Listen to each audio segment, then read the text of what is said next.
नमस्कार साथियों। कानूनी कायदे में आज हम बात करेंगे राजनीतिक पार्टियों से संबंधित कानून के बारे में, क्योंकि अब लोकसभा चुनाव सिर पर है और हम सबको राजनीतिक दलों के संबंध में कुछ जान लेना चाहिए। आपकी जानकारी के लिए पहली बात तो ये है कि हमारे संविधान में राजनीतिक दलों को कोई स्थान नहीं है। यानी संविधान में कहीं नहीं लिखा हुआ कि भारत में राजनीतिक दल होंगे। ये कंसेप्ट कहाँ से आया? आज़ादी से पहले, यानी हमारे संविधान बनने से पहले भी कांग्रेस पार्टी थी और भी दल थे, लेकिन ये सारे एक सोसाइटी के रूप में पंजीकृत थे।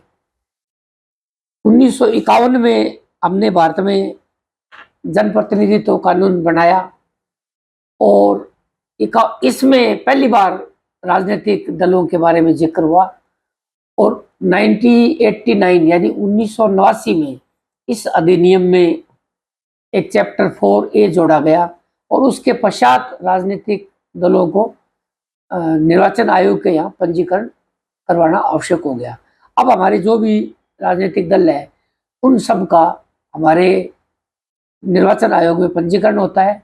पंजीकरण के समय राजनीतिक दलों को अपना एक संविधान बना के देना पड़ता है कि हमारे ये उद्देश्य है, ये हमारी पार्टी का लक्ष्य है और हमारा अंदरूनी जो स्ट्रक्चर है कि गांवों में कार्यकारिणी ऐसे होगी, फिर जिला स्तर पर होगी, फिर प्रांत स्तर पर होगी, फिर राष्ट्रीय स्तर पर होगी और उसके मुताबिक जो है वो इनका गठन होता है और बाकी अकाउंट्स वगैरह के बारे में है, वो सारी चीज़ें उस संविधान में लिखी होती है।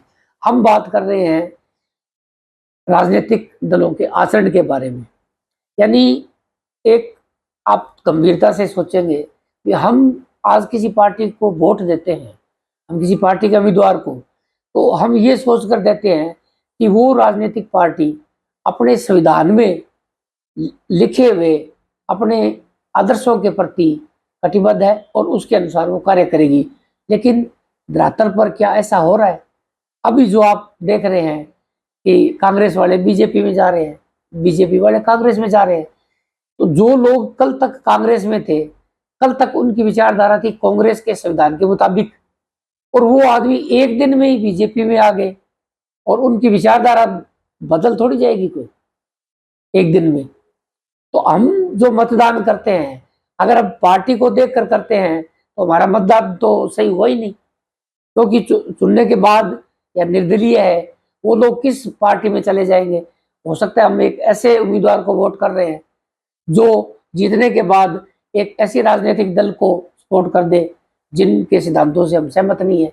तो ये बड़ा गंभीर मुद्दा है, क्योंकि अब तो चुनाव सर पर है, हम लोग भी कुछ नहीं कर पाएंगे। अब आप देखिए चुनावी चंदों को लेकर और ये जो दल बदल हो रहा है, इनको लेकर अगर गंभीरता से सोचा जाए तो निर्वाचन आयोग हमारे भारत की सभी राजनीतिक पार्टियों के रजिस्ट्रेशन रद्द कर सकते हैं। ये मैं जिम्मेवारी के साथ कह रहा हूँ, क्योंकि कोई भी पार्टी अपने संविधान के अनुसार नहीं चल रही। किसी भी पार्टी का जो संगठन है वो संविधान के मुताबिक नहीं है। संगठन कहाँ से है? गांव से लेकर तहसील स्तर पर, फिर जिला स्तर पर, फिर प्रांत स्तर पर और फिर राष्ट्रीय स्तर पर।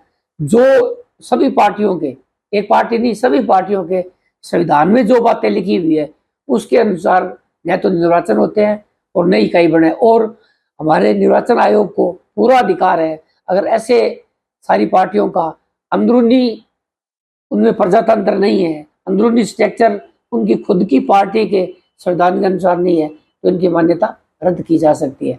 लेकिन हम जानते हैं कि हमारा निर्वाचन आयोग जो है वो बिना नाखून और दांत का एक शेर है जो कुछ कर नहीं सकता। ये तो कभी मूल रूप से हम लोगों को ही आंदोलन करना पड़ेगा कि अब राजनीतिक दलों का कोई औचित्य नहीं रहा है। जब राजनीतिक दल अपने संविधान पे ही नहीं चल रहा तो राजनीतिक दलों को रखने से फायदा क्या है? अब जिस हिसाब से ये जो दल बदल चल रहे हैं, तो इससे तो ऐसा ही लगता है कि एक राष्ट्र, एक दल और एक नेता। अब कोई डेमोक्रेसी वाली बात, प्रजातंत्र वाली बात ही नहीं रही कि कहाँ विपक्ष है, कहाँ और है, या किसी के कोई सिद्धांत रहे हैं। तो इसमें आज हम इस कानून को यही समाप्त करेंगे कि राजनीतिक दल अपने संविधान के अनुसार नहीं चल रहे हैं और भविष्य में हम जनता को ही कुछ ऐसा करना पड़ेगा कि सभी राजनीतिक दल अपने अपने संविधान के मुताबिक चले और उस पर खरे उतरे। धन्यवाद।